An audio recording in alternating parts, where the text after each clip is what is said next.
This song, we didn't get a chance to go to social services today, and a good friend of mine, Juliet Lewin, her grandbabies were stolen by social services, and her daughter, you can imagine the pain and suffering that poor woman had to go through as a single mother. And her grandparent, Julian Lewin, had a brother who sung this song for her two grandbabies that were stolen. And we all know that Tony Blair was involved with social services also. And we're going to play this song, and we're going to have a bit of peace for her and her grandbabies and any other child that was taken by the state, by social services, including my good brother Kieran and his daughter, God bless her, and every other child who deserves the protection of men and women. And we will play this song before we speak. Reaching out for a touch, Malaysia's sweet smile, needing love oh so much, and hard to understand where justice should reign. They were met with cold silence, abandoned in pain, abused and forsaken, their innocence torn, yet their light still flickers like holy reborn. The people now gather with voices so strong, for these precious babies will rise and roll. Via Malaysia, you may shine like stars, carrying your light, no matter where you are. The system let you down, let predators arose, but the people are rising to bring you back home. No more darkness, just hope burning flames. For if Malaysia will break every chain. No more predators hiding, no more turning away. The people standing united will fight night and day. Together we rise, our voices loud and clear.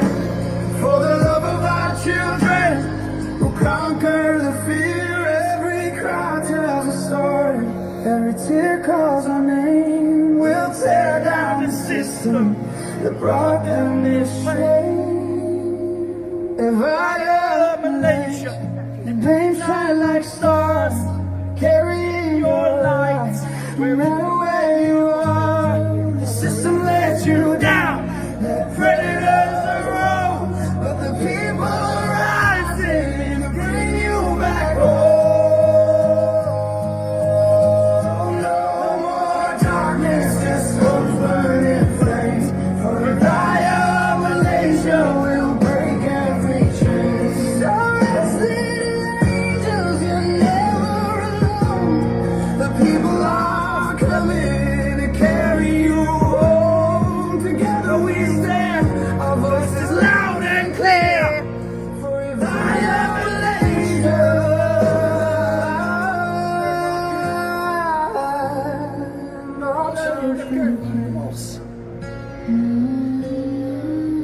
No more darkness, just hope's burning flames to protect every child and every other child that's been robbed by the state. And he's covering it up, these dirty paedophiles in this fucking building. Really should affect most people if you've got grandchildren, babies, and mothers have got children also. Many of them robbed by the fucking state. Poor single mothers, predominantly single mothers and fathers like my good brother Kieran, having their children robbed by the state. The government being involved in that, foster carers are fucking abusing women and children most fucking importantly. And there's an urgent need for it to be addressed. But the BBC won't address it, because they've protected paedophiles like Jimmy Savile, like Gary Glitter, like Rolf Harris, like Hugh Edwards, paedophiles. And I'm going to read a little bit about the social services and we'll get on to BBC, because that's important, as you know, because you've had some fucking rotters in here, and I'm pissed because I've got 3 children growing up in this world, and you lied through your fucking teeth for 5 years about how a pandemic was really viral and it was going to kill everyone. You locked everyone in their homes, and while you was locking in their homes, there was abuse happening to family members. Predominantly children being abused at home, and then the social services walked in and used the Mental Health Act against these mothers and fathers, and then ripped their children from their care. And that's fucking made me angry. So you touch my fucking children, you'll know it. I'm going to read this out.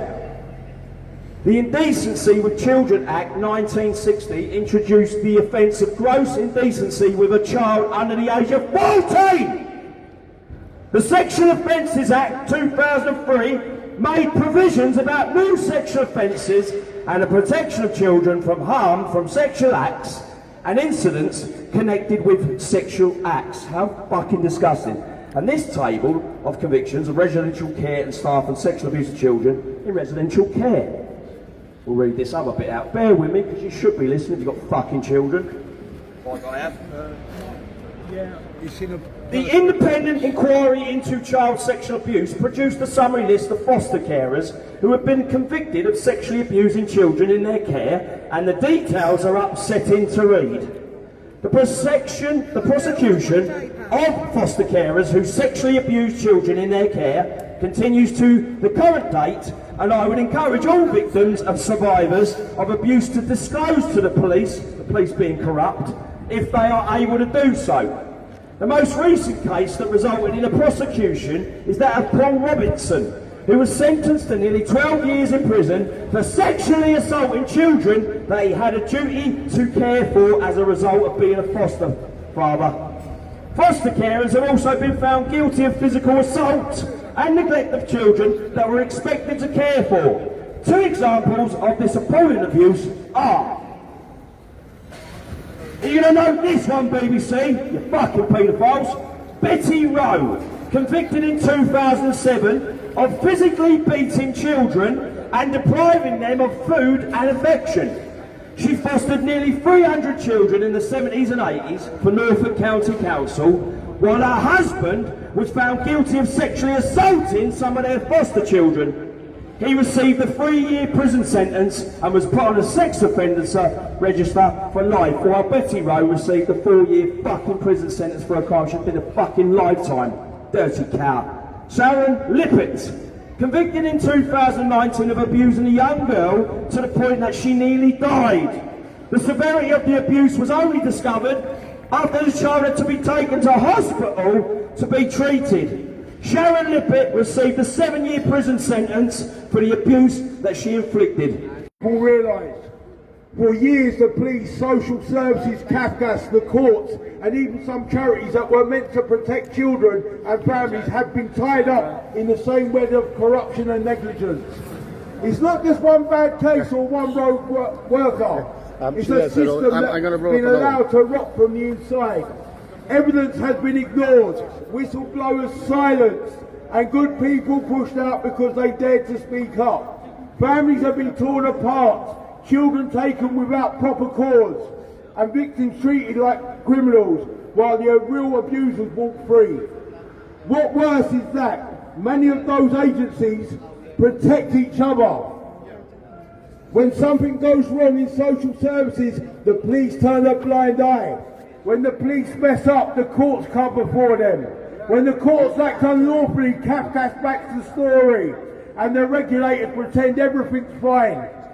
They all tick each other's boxes, while real lives are being destroyed behind the paperwork. Even the watchdogs and charities that should be exposing this, the NSPCC, Ofsted and others have been quiet for too long. Instead of defending the public, they defend their own reputations. The media, especially the BBC, has also lost people's trust because they cherry pick what they show. They'll cover every little scandal abroad but won't touch the corruption happening right here on our own doorstep. It's all coming to a head now because people have had enough. Survivors are speaking out. Parents are joining forces and whistleblowers are leaking proof. You've got legal challenges, data breaches being exposed, and campaigners uniting across the country. Every lie they told is catching up with them. This isn't about politics or revenge. It's about truth and accountability. People are finally seeing that the system is broken. It's been built this way to protect power, not people. But when enough of us stand together peacefully, lawfully, we can break that cycle. The era of silence is ending. Every cover-up, every wrongful act, every abuse of authority will be exposed. The system is collapsing under the weight of its own lies, and this time they won't be able to hide.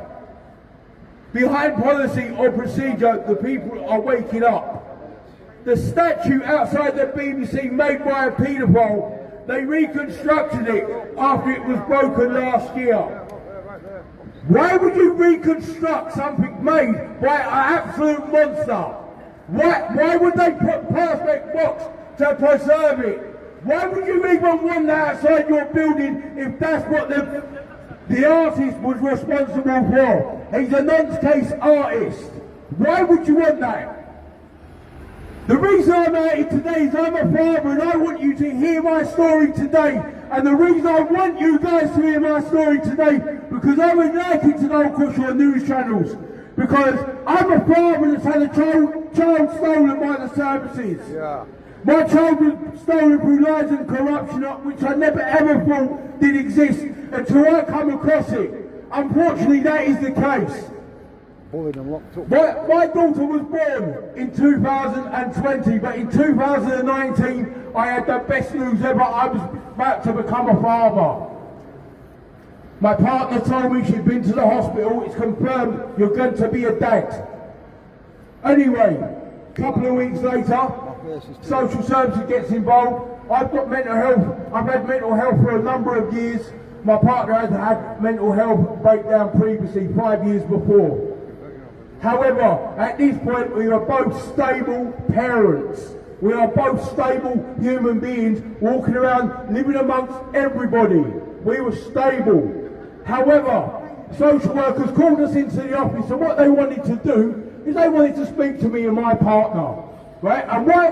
Well, I'm going to explain it all now. I went into the local authority in Sutton Social Services. I will name the social services. I'm going to name the first social worker who did the report as well. I met a social worker by the name of Jeffrey Williams. Right? Jeffrey Williams, I went in and met him with my partner. We sat in the office. We went in for a chat. When we went in to talk to these scumbags, I'm going to be straight with you. I thought they're going to ask us questions about how we're living as people and how we've moved on from our mental health and the troubles that we have had through our life and face. But the reality was, they was not interested in where we was at that stage. They was only interested in what stage our pregnancy was at. Not even a month, 6 weeks I believe at that point. And he wasn't interested in what I had to say, and he kept shutting me down every time I went to speak. And I thought, you know what, it's a bit strange. If you're calling me about my child, surely you want to know a bit about me, surely you want to know a bit about my partner. Well, they wasn't interested.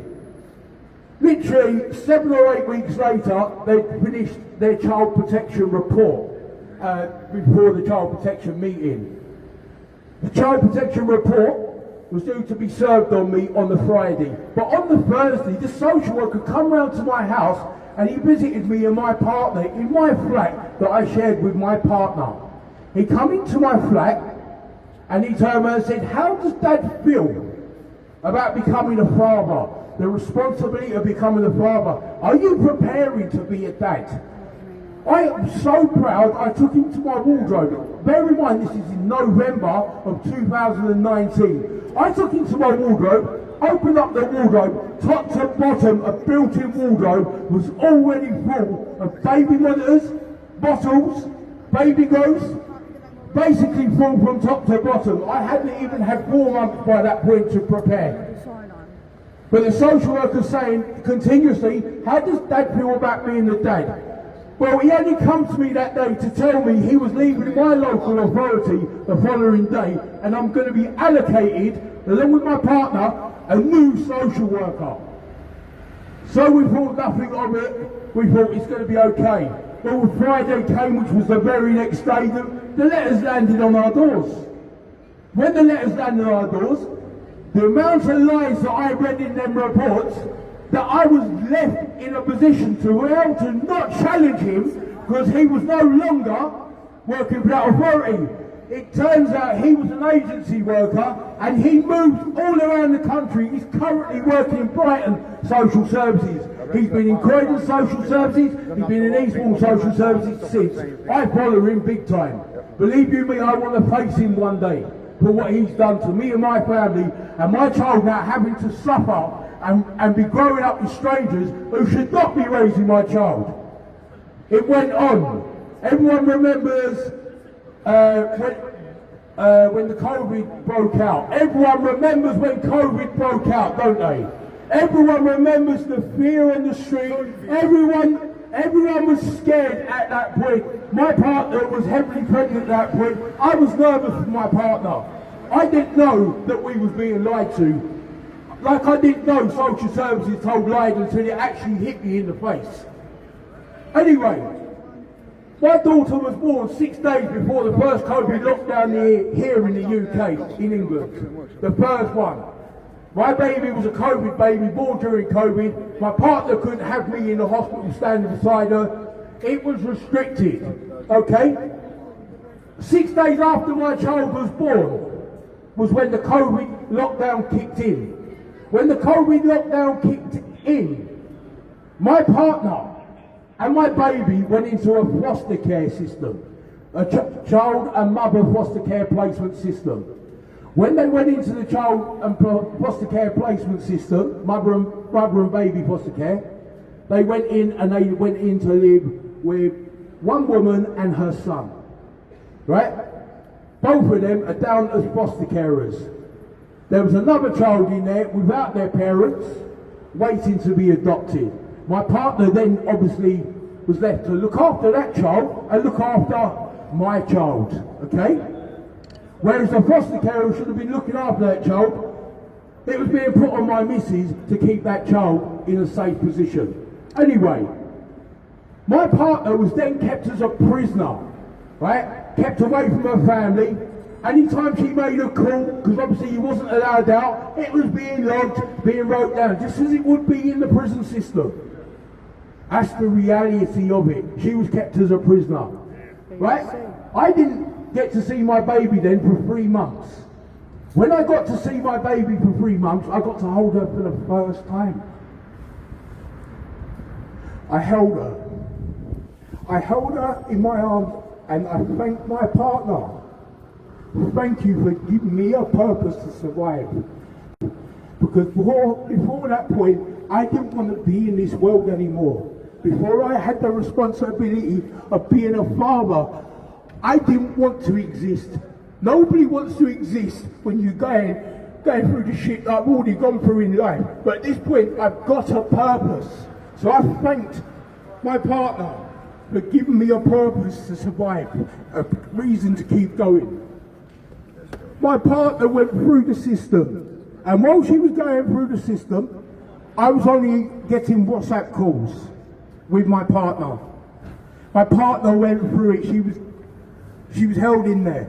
Now bear in mind they was doing alcohol testing and drug testing, and at first they coming back with positive drug tests and positive alcohol tests.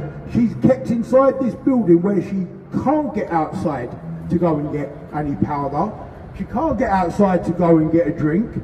But whatever was happening within social services, they was fixing the drug test so it went in their favour. Let me tell you now, I didn't think that would even exist. Yes, I do. Right? But nobody would think that would really exist. But I'm telling you now it does. The amount of parents that I've met through being online that have been in the same position as myself and my parents, yeah? Another guy here, let me tell you now, it's corrupt to the core. My partner went through the system, she did not stand a chance. I then challenged them because my rights had not been explored. I spent all of that time studying the system, studying the corruption, trying to understand it, because I wanted to know why and what reasons why anyone would have the reason to tell lies to take somebody's child. When I started digging deeper, I started to find the money trail. 38 grand a child. Yeah, it was 13,500 at that time when my daughter was taken. It's now up to £38,500, I believe now. However, that's just the interagency fee. Then you've got the pay performance related bonuses that many local authorities will never admit to earning. However, there is many councils on the internet that are advertising for children's services workers to come and work for them. They've given them a pay performance related bonus, and that pay performance related bonus is not about protecting the child, right? The pay performance related bonus is same as when you're in Lidl's and you're saying with certain places, once you've got rid of so much stock, and the stock is our children, right? That's the reality of it. Your actual stock is the children. Same as £33,500 was how much my child was worth to the system at that time. But that £33,500 that they would give, if that adoption broke down and then they got moved, your child gets moved again, do you know they release another payment through the interagency fee? If your child is moved 10, 20 times before they're finally adopted, that's a lot of money. At 33,000 per time, 10 times is 330 grand. That's a lot of money that they can make off the back of that one child. Let me tell you now, right? I'm not here to tell no lies, I'm here to tell you the truth. I'm standing here in my truth to expose the corruption within the system. I want the BBC to actually cover this. Instead of covering up crimes against humanity and covering up for paedophiles and nonsense left, right and centre. Social services are trafficking children throughout the UK. I know of a main centre, right, in the Midlands, in Melbourne. There's a little centre there called Polaris Children's Services, okay? Polaris Children's Services is the main hub address. There is 50 private adoption agencies all registered through this one address, okay? There's 50 private adoption agencies. They are run by 2 people, but Polaris Children's Services are run by 3 people. The 3rd person that's involved is called a Harrison Clark. Harrison Clark is somebody that owns a massive law firm, okay, which covers most of the country. Now ask yourself this, what would a law firm be doing having their fingers in the pies of a children's services, right? They know how much money is to be made because solicitors, judges, the whole shebang within the children's services, within the county courts, because they ain't a court, they're actually classed as your local authority's office where they'll go and have a meeting. That is not a court hearing, because court hearings rely on justice. Court hearings rely on evidence. However, in the family court they can suggest something and they'll say, oh, on the count of probability, something may have happened. They're all Without no evidence. organisations. Without no evidence. They are scum. Right? So anyway, as it went on, I took them to court and I kept them in court for over a year. During the time that I kept them in court, they made me do a blood test to prove I was my daughter's father. They already knew that. All they wanted to do was to stop the case. Every opportunity they had, because I was stopping the adoption of my daughter, who I love to bits. And I'll always love her to bits. Whether she's being raised by anybody else, God forbid that they ever do anything wrong to my child and she comes to me. Because I'll be honest with you, I will take them off this planet if they ever lay a hand on my child. Let me tell you that now. I'm talking as a survivor because I've been through some horrendous shit. Right? I've been through physical abuse, I've been through sexual abuse, I've been through the fucking lot. Let me tell you this now. They're stopping the legal aid for the parents as well, so you can't take the case back to court. So if you want to do an appeal, you will not get the opportunity. They've done away with that. They've only done away with that so they can cover up their crimes that they are doing onto families. Let me tell you now, I will not stop to the day I die. Right? I will not stop till the people that in power face the consequences for their actions.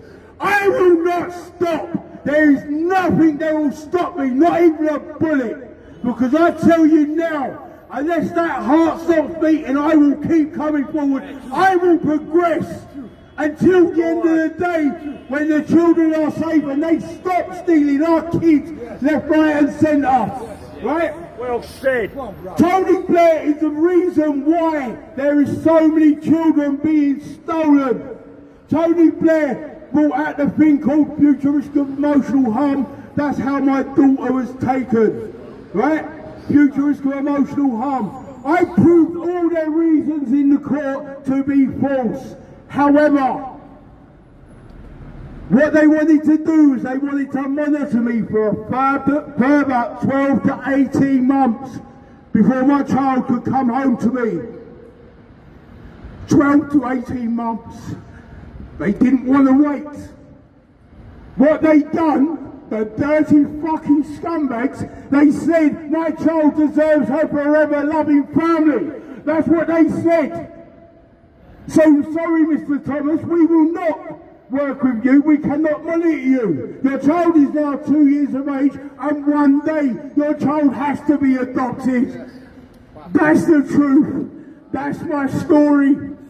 And I'm telling you now, I'm fucking coming for every one of you. I will come for you in your dreams, and I will come for you every opportunity I can. We're with you. And I will never stop. I will never stop till this stops. Because I'm telling you now, I love my daughter. Yes, you do. And I cried my eyes out only a couple of days ago when I was in Amsterdam, when I had a tattoo of my daughter's name on my arm. As soon as I see the stencil, and I've been crying every day since. Thank you. We support you. We support you. The social workers and the government are all involved in taking many children We're with away you. from I'm fucking my crazy. brother Kieran's little daughter. And the 50 women on that list that I have on the social services page on my Facebook had children also taken from them.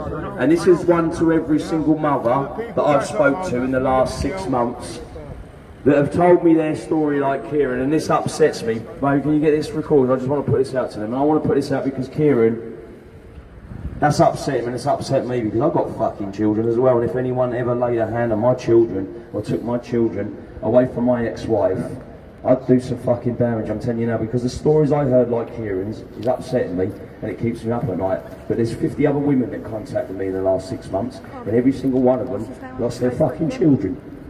And one parent had 2 children abused by social workers, and I've seen the pictures. And there was bruises up the arms of this little girl, and her face had a lump on her cheek, where these foster carers and social workers thought it was fine to batter this little 3-year-old child. And when they batter that poor little 3-year-old child, probably screaming for their mother and their father, and they're hurt because they can't find mummy anymore, or their daddy, and you wonder why we stand here, and you wonder why we start standing up for the children, the protection of the children for 5 fucking years, when all these parents and all these mothers that I've contacted with have lost these little children, and they're going through trauma and suffering and pain because they also went through abuse as young children also. And I can state that, and I won't tell my story because there's other people involved in my story, and I was one of those children, and I haven't mentioned it yet, but I had good parents around me, luckily enough, and this was a stepfather of mine, and I won't tell you the story because it's too heartbreaking for me, and there's other people involved in that. One day maybe, when I'm strong enough to say it. But I had good parents around me, that was great, and they fought hard for me. But now these poor parents don't have the option to fight for their children because they're taken away within the mental health act. So these parents that have been abused as children, young, growing up into adulthood and having a family of their own and children of their own, they come into their homes and rip their children away and use the mental health act because these poor parents just needed support, they needed help.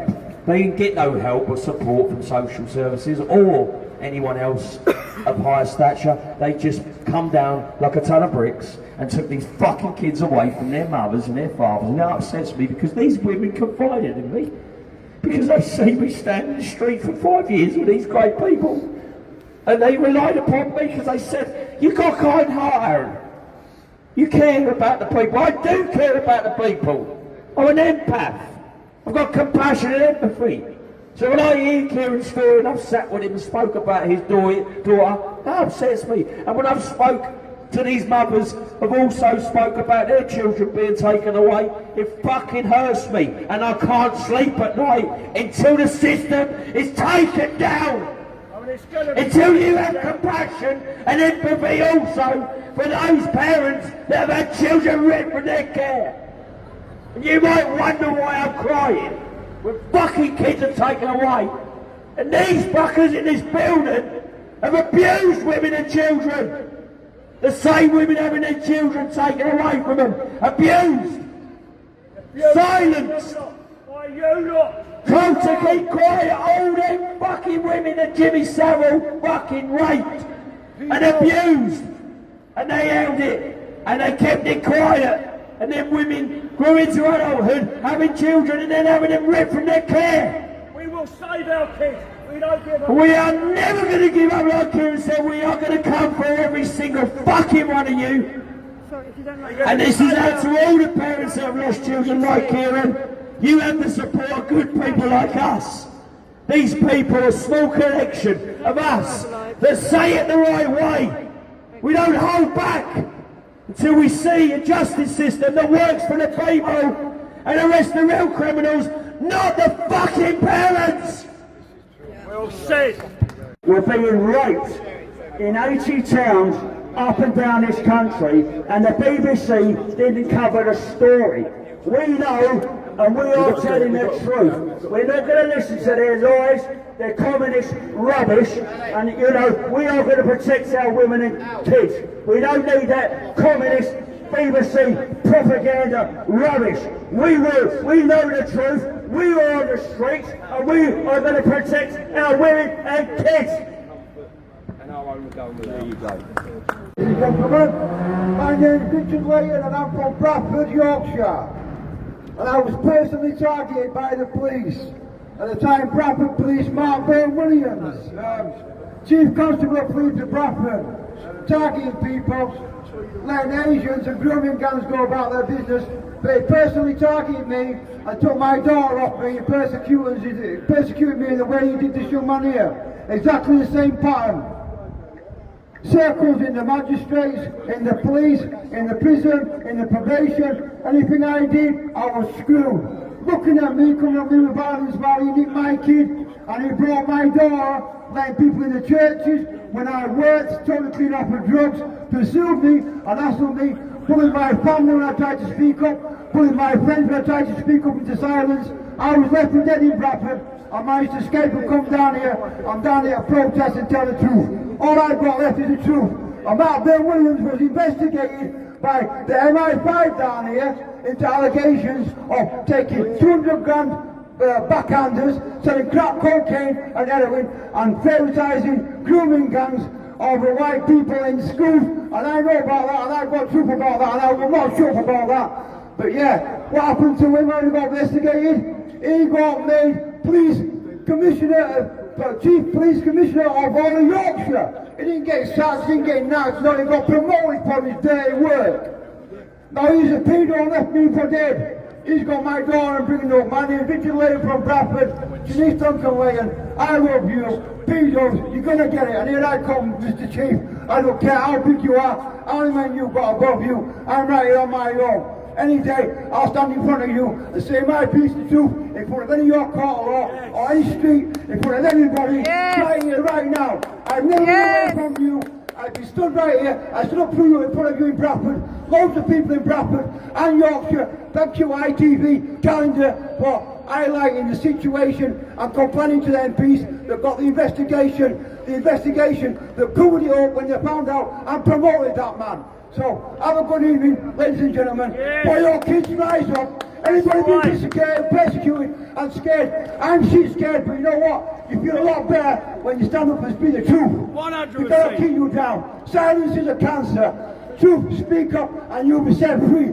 Come on, come with me. Yes. I'm so proud today to meet these people. Right. This is not organised. I walked down, I've never these people before in my life. I walked down into London looking for some prayer, some consolence after my mental health has suffered for the last 6 months. Been bullied down here, I've been beat up 3 times down here, I've been locked up in in a Charing Cross police station 3 times for nothing and released without charges. But I will not give up. Today I come down looking for this. I found this. It's not organised.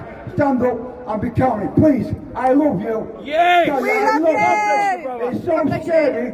You're so scared they'll isolate you, they'll bully you and intimidate you for truth. But then you feel like you are wrong and you are doing wrong. They're the ones that's bullying, intimidating and doing things to you, and they use it against you, looking at you while they're getting away with what they're getting away with. So, right here, right now, stand up. All these organisations, they will help you, trust me, they will help. They're not in it for money, they're in it for love of the kids. We've got hits on our head. These people these officers will persecute me walking from here. But you know what? I don't care because I'm a true British man and I'll die for my daughter. No matter how much text, how much truth he takes, how much persecution, how much violence they come on me, I will stand here and take it for the love of my daughter and the love of the people. No matter what scumbag I be, I'm a beautiful English man and I stand up for my rights. Stand up for your rights too. Yes, brother! Yes! BBC, you are disgusting. Yes, You are yes! disgrace. Film! I grew up with you on the TV. Scum! Liars! You are Traitors! disgusting, man. You are traitors! Come on, get it right, man. Don't go down with the biggies. Don't go down with the people. Stand up, man. You don't support them.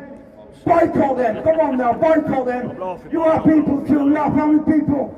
Just because you're employed by them, don't be scared of them. Stand up for what is right. Yes! Please stand up right now for what is right.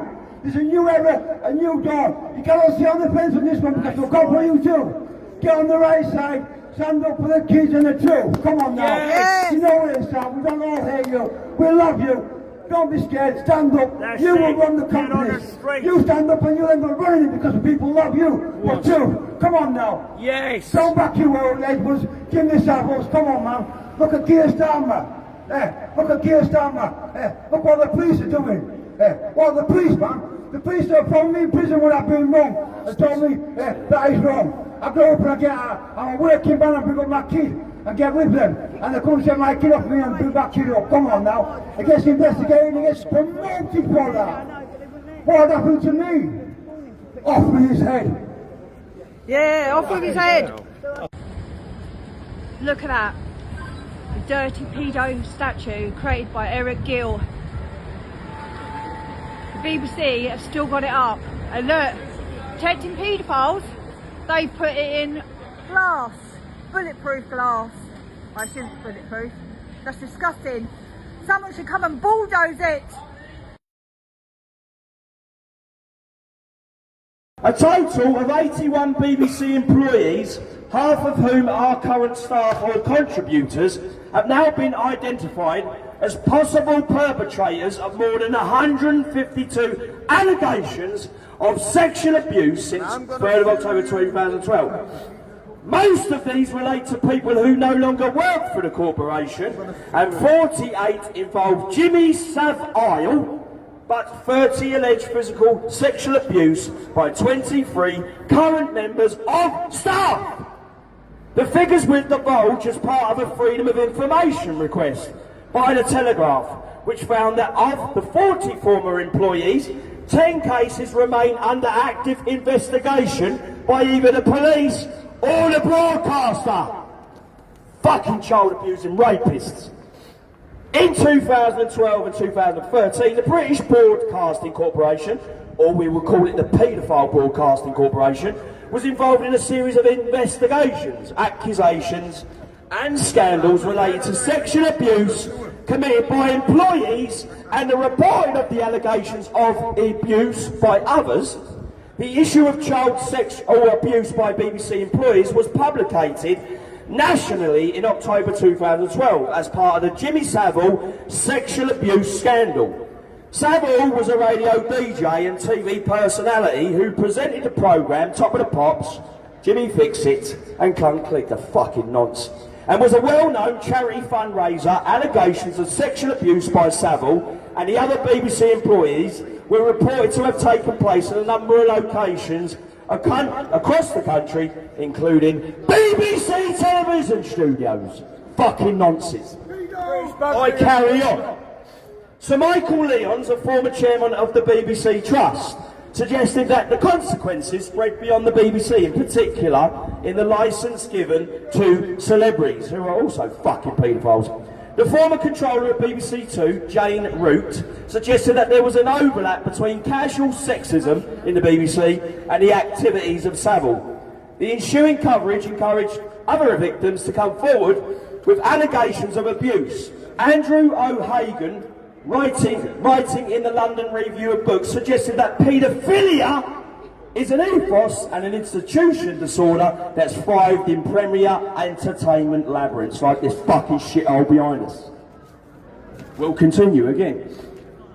In relation to the 41 current employees, a quarter of these were taken to police, with the majority resulting in no further action. You fucking nonsense. Although 3 are undergoing further scrutiny by the BBC, and the 5 cases are still outstanding, of the remainder 15 were judged not to be criminal in nature and were dealt with internally. This saw one individual receive an informal warning, whilst 2 colleagues lost their jobs. A further 2 employees remain under investigation. The BBC has been rocked by revelations surrounding its former presenter, the nonce Jimmy Savile, who was later unmasked as a sexual predator. More recently, veteran presenter Stuart Hall has also recently conceded guilt in sexually abusing 13 girls as young as 9. Operation U-Tree was set up by the Metropolitan Police into sexual abuse allegations against Savile and others, and resulted in several prosecutions. The TV and radio presenter Stuart Hall was also convicted in 2013 and 14 of sexual offences after veteran BBC entertainer and fucking nonce Rolf Harris was convicted of 12 counts of indecent assault in 2014. The BBC rejected calls from child protective groups for an inquiry, claiming that the convictions do not relate to the BBC. I'll tell you fucking what, it does relate to the BBC. So I'll tell you what, you're all fucking nonsense! And you're paedophiles, and you are getting away with it. And no more will the rape, abuse, and harm of women and children go unnoticed. It won't be swept under the fucking carpet with men like me, Bill Kieran, all my friends here today, strong people, because at the end of the day, I'm a fucking masculine. And centuries ago, men of old would have gone into places like that and ripped the fuckers out of the building, and they would have been fucking dealt with. But we've got a country full of weak, emasculated men who think abuse of women and children is acceptable in this day and age. Not in my fucking day and age, it will not be. Not with my children grow into this satanic, demonic, dark world that we live in. I will not put up with fucking institutions, buildings like this, raping women and children. Because when I went to Leeds, I went to BBC also with fucking paedophile broadcasting connections, and I went to Salford Quays, Manchester, where they sent 7 police officers out for me and a good friend of mine in Manchester, Tom. They had BBC producers there, they had security guards, because we were talking about abuse against women and children, which should fucking concern any of you if you're working for these fucking nonsense and paedophiles in here. And I hope anyone in there that's on a news broadcasting channel can hear my loud voice. You are fucking paedophiles, nonsense, and your days are fucking numbered. Because we don't fight with aggression or fists, but our voice, and our voice is loud and clear. A lot louder, a lot stronger than a sword and shield. Because when we air this out outside this shithole of a building, many people will stop watching your broadcasting network, the shitbox, and start to realise you are the reason you've been lying to people, not just for 5 fucking years for a cough and a sniffle. Oh, I've got a cough and a sniffle. Get tested. COVID's virulent. No, COVID didn't exist, but you made everyone in fear of believing it existed, and most people died having a fucking injection put in their arm, because the BBC, for 24 hours a day, get your booster, get your vaccine, hands, faces, face, get tested, clap the NHS, help out to eat out. Who did you fucking help out when you was eating out, you fucking wallies? And the best one, to save the NHS, with your pots and pans. Get your pan out, get your wooden spoon, clap the fucking two together, and you'll save your NHS. When Boris Johnson was on your fucking broadcasting network, and now you've got Keir Starmer on your network, laying a poppy wreath down for the fallen soldiers like my grandfather and many other men that gave their lives so selflessly. You recorded Keir Starmer laying down a poppy wreath to our veterans who were brave men. You don't deserve the fucking right to have Keir Starmer or any of them political leaders on your station, because they're all fucking nonsense. And your BBC studios will be shut down very soon when people wake the fuck up and they realise Eric Gill, the paedophile statue you put up, is a fucking nonce! Right. Here, doing this now for everybody. For everybody's, including these security guards, even them fuckers in there. They look like the head of the people, even their fucking kids, because they're probably getting raped as well. So we're all here with love and compassion. There's no question. There's no question in any of us. We're all here with goodness in our hearts. So I just wanted to point out that this isn't aggression. This is passion. Okay? So people, get up off your asses and start doing something. Turn your fucking BBC off. Turn the fuck off. Turn the BBC off. Don't forget, there was a revolution in Russia or one of the communist countries, and they wanted the communist system taken down because of it was, you can't fight communism. Once it's here, it gets worse and worse and worse. So you can't fight. And what the people did was they rose up and they went and took the government-run broadcasting companies, and they took it over. They took them companies over, and they absolutely turned around and said, like, all of a sudden, all the TV screens went blank, and then all of a sudden, it came back up again, and it was being run by the people that had been gone in to the broadcasting companies and taken it over. So we're all about love and compassion. We can't have uprisings on the streets. We don't want violence, because if that's what the government and every other fucker wants from us. We come from a place of love, compassion and honour. So no violence. This is what they want. We need to do it with the weapons of our tongue. Now, I'm not the most eloquent person, but I'm here doing my bit. Great man. Where's everybody else? Great man, great man. Where's everybody else? Fucking great man. Okay? Get up on your asses. Turn the fucking telly off. Yes. Turn the BBC off. Like, I've been told many times I'm watching too much social media. It's where I get the fucking truth from. Yeah. You don't think I'm going to get up with them cunts in there, do you? Up with the BBC. Fucking lies. Okay, right, that's me. That's all I wanted to say. We come from a place of love, compassion and honour. And we do this for everybody's children. Not just the children of the two really strong men there, just been brought down to tears because of their own children, their own stories. So please people, start coming out on the streets with love, compassion and honour in your hearts. No violence, because that's what they want.